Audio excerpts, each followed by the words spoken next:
The wolf is back in Europe. For a long time the wolf was considered extinct, eradicated from vast regions.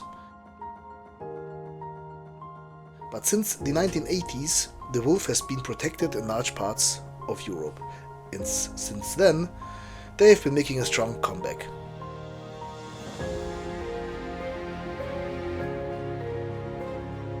The population is growing rapidly, nowhere faster than in Germany.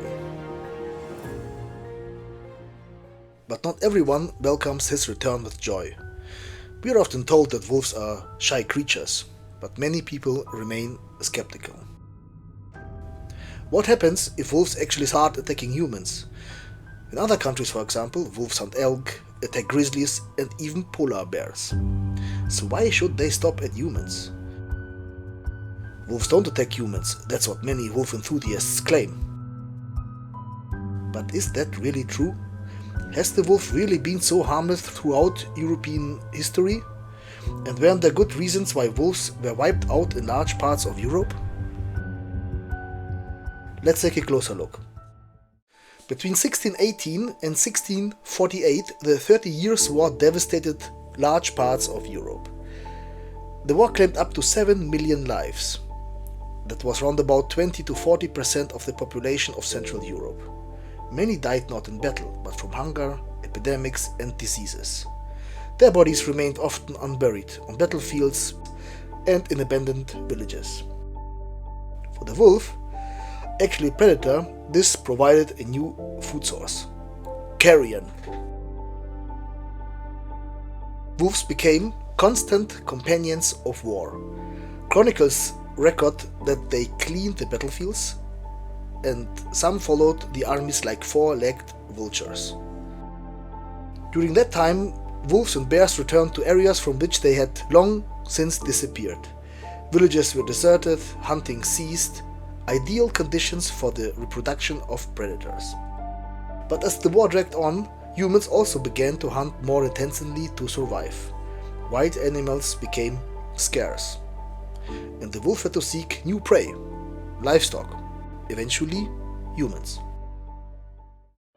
A report from the harsh winter of 1636-37 describes, at night whole packs of hungry wolves left the forests, howled around the villages and tried to break into houses and stables. People working outside in fields and forests were attacked and sometimes killed by wolves. Around 200 years later, similar incidents also occurred in the Franco-Prussian War of 1870-71. It was a particularly harsh winter. The siege of Belfort by the Prussian troops lasted over 3 months. Europe was only just emerging from the so-called Little Ice Age, and it was a bitter cold season. Wolves took advantage of that situation once again. The Prussian captain von Rauch wrote in his diary, "The plague of wolves became increasingly annoying. I saw packs of 12 to 14. 2 dragoons were attacked. They could only save themselves by sacrificing their horses, fleeing to a tree and shooting from there.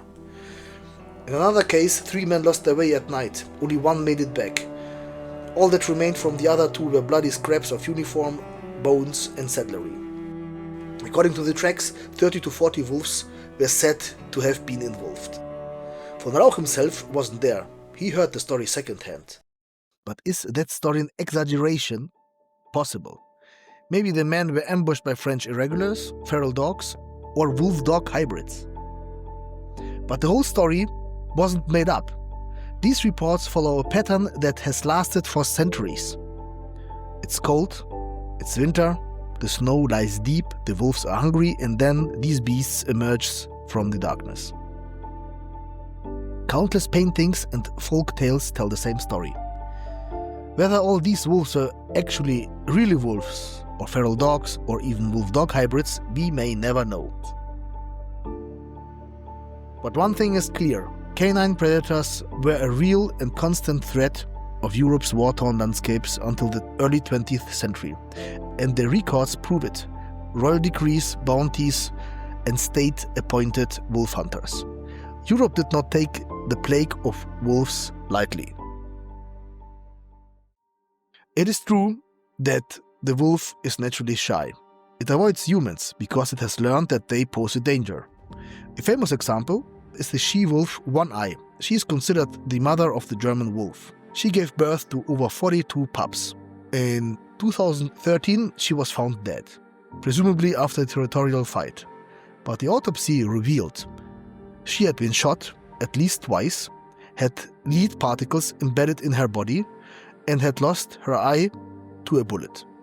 Wolves had every reason to be cautious and avoid humans. Most wolves today in Germany and neighboring countries die in traffic accidents, usually on highways or country roads. But about 1 in 10 wolves is still illegally shot. However, there's one major reason why wolves might lose their fear of humans. It's rabies. A comprehensive study from 2001 by the Nina Institute in Norway evaluated attacks by wolves on humans worldwide. Between 1950 and 2000, 59 incidents were documented in Europe. 5 of these were fatal. In 38 cases, rabies was the cause. Rabid animals lose their fear, become aggressive, and even attack humans.